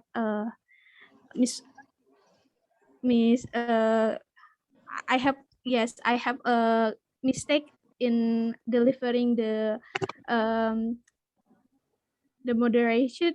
Yes, intinya I'm so sorry. And then yes, maybe that is the conclusion from me. From Ani. Amin, is there anything you want to add? Yes, that is true, and I have some information to give to you all, and I want to like to this closing. Is there any closing statement from Bro Rigoberto and Sis Melisa to closing this time to end this section?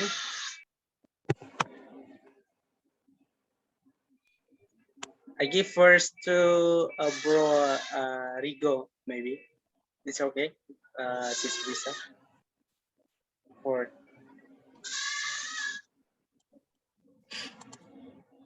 Rigo, or me?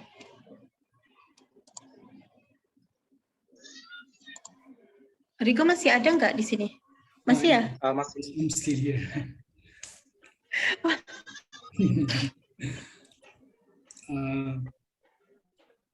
So maybe Sister Melisa go first. Okay, closing statement, right? Yes. Seperti yang saya bilang tadi, tolong adik-adikku join the YSILI program. It's very good. Saya juga awalnya tidak bisa berbahasa Inggris dengan baik. But I do believe that kalau kita berani untuk mencuba, why not, begitu kan? Jadi tolong join lah YSILI program itu benar-benar program yang sangat-sangat bermanfaat.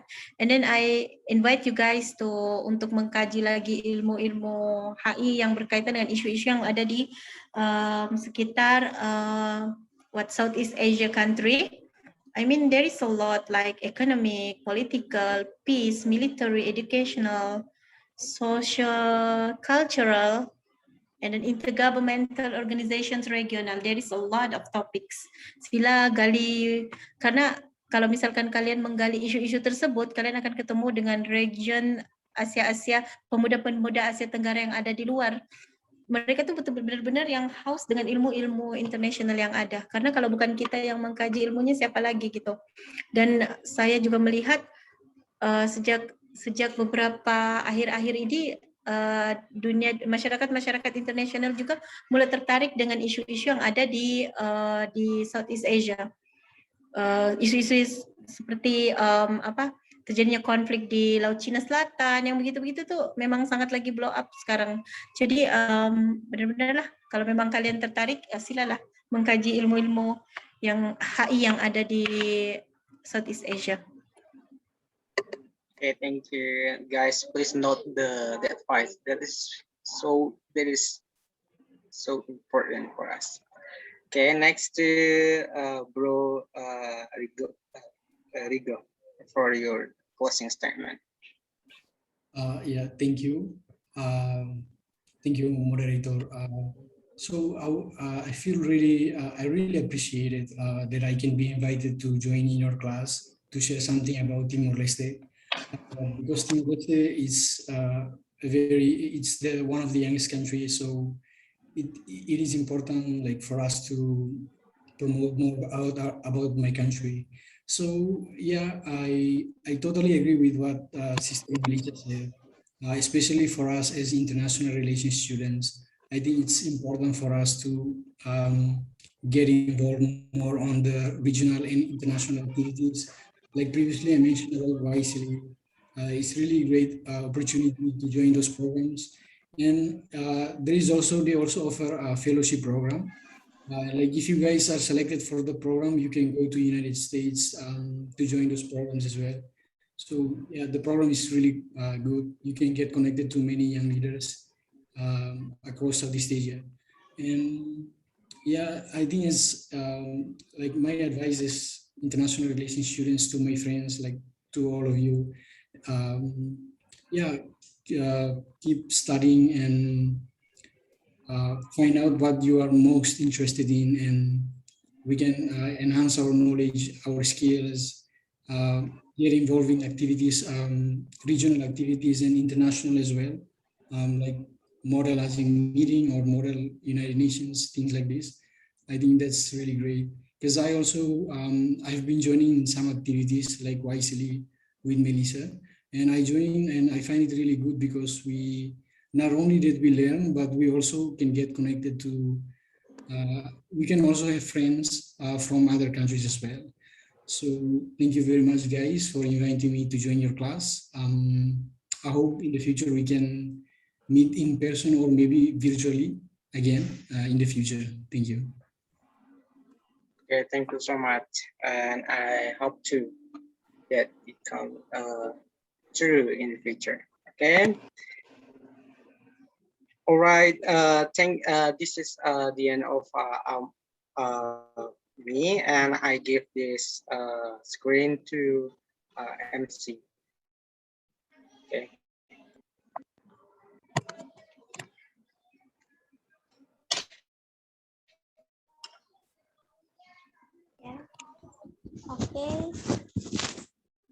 Oke. Udah, Amin Rais?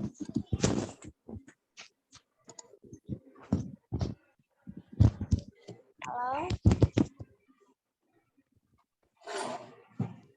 Suaranya kedengaran kan ya?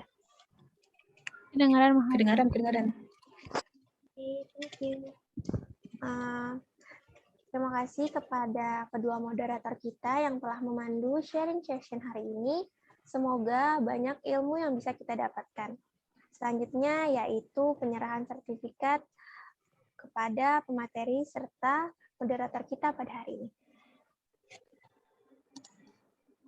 Sertifikat pertama akan diberikan kepada Saudara Rigoberto peregrino de Castro Andrade.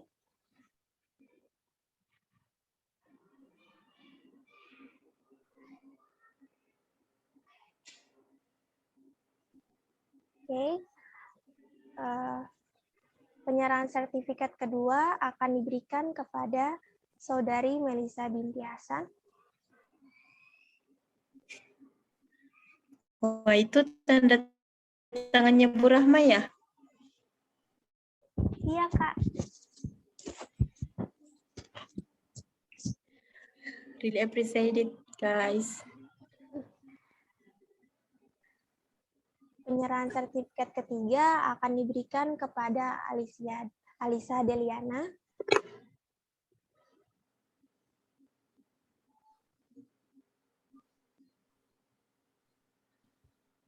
Pada Alisa Deliana.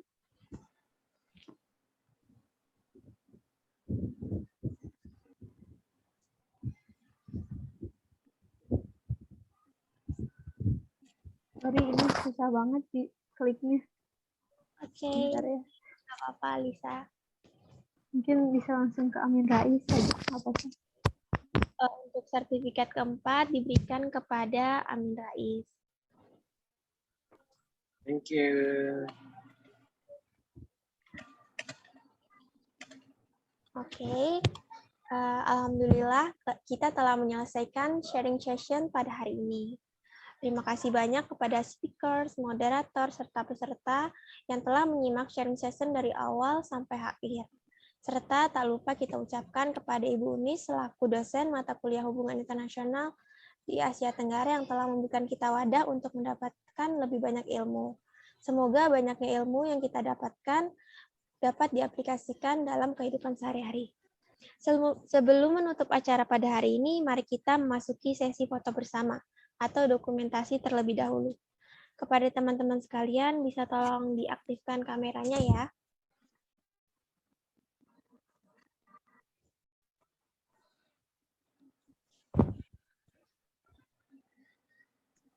Okay, guys, may I ask you to turn on your camera as an evidence to our attendance for today's class?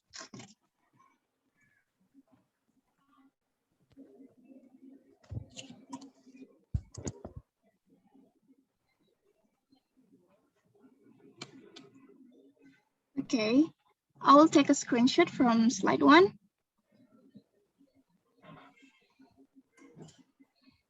Slide 2. Well done. Thank you, guys. Thank you, beautiful. Thank you. Terima kasih kepada Nita. Berakhirnya sesi foto bersama, artinya berakhir pula sharing session kita pada hari ini. Saya Maharani, pamit undur diri.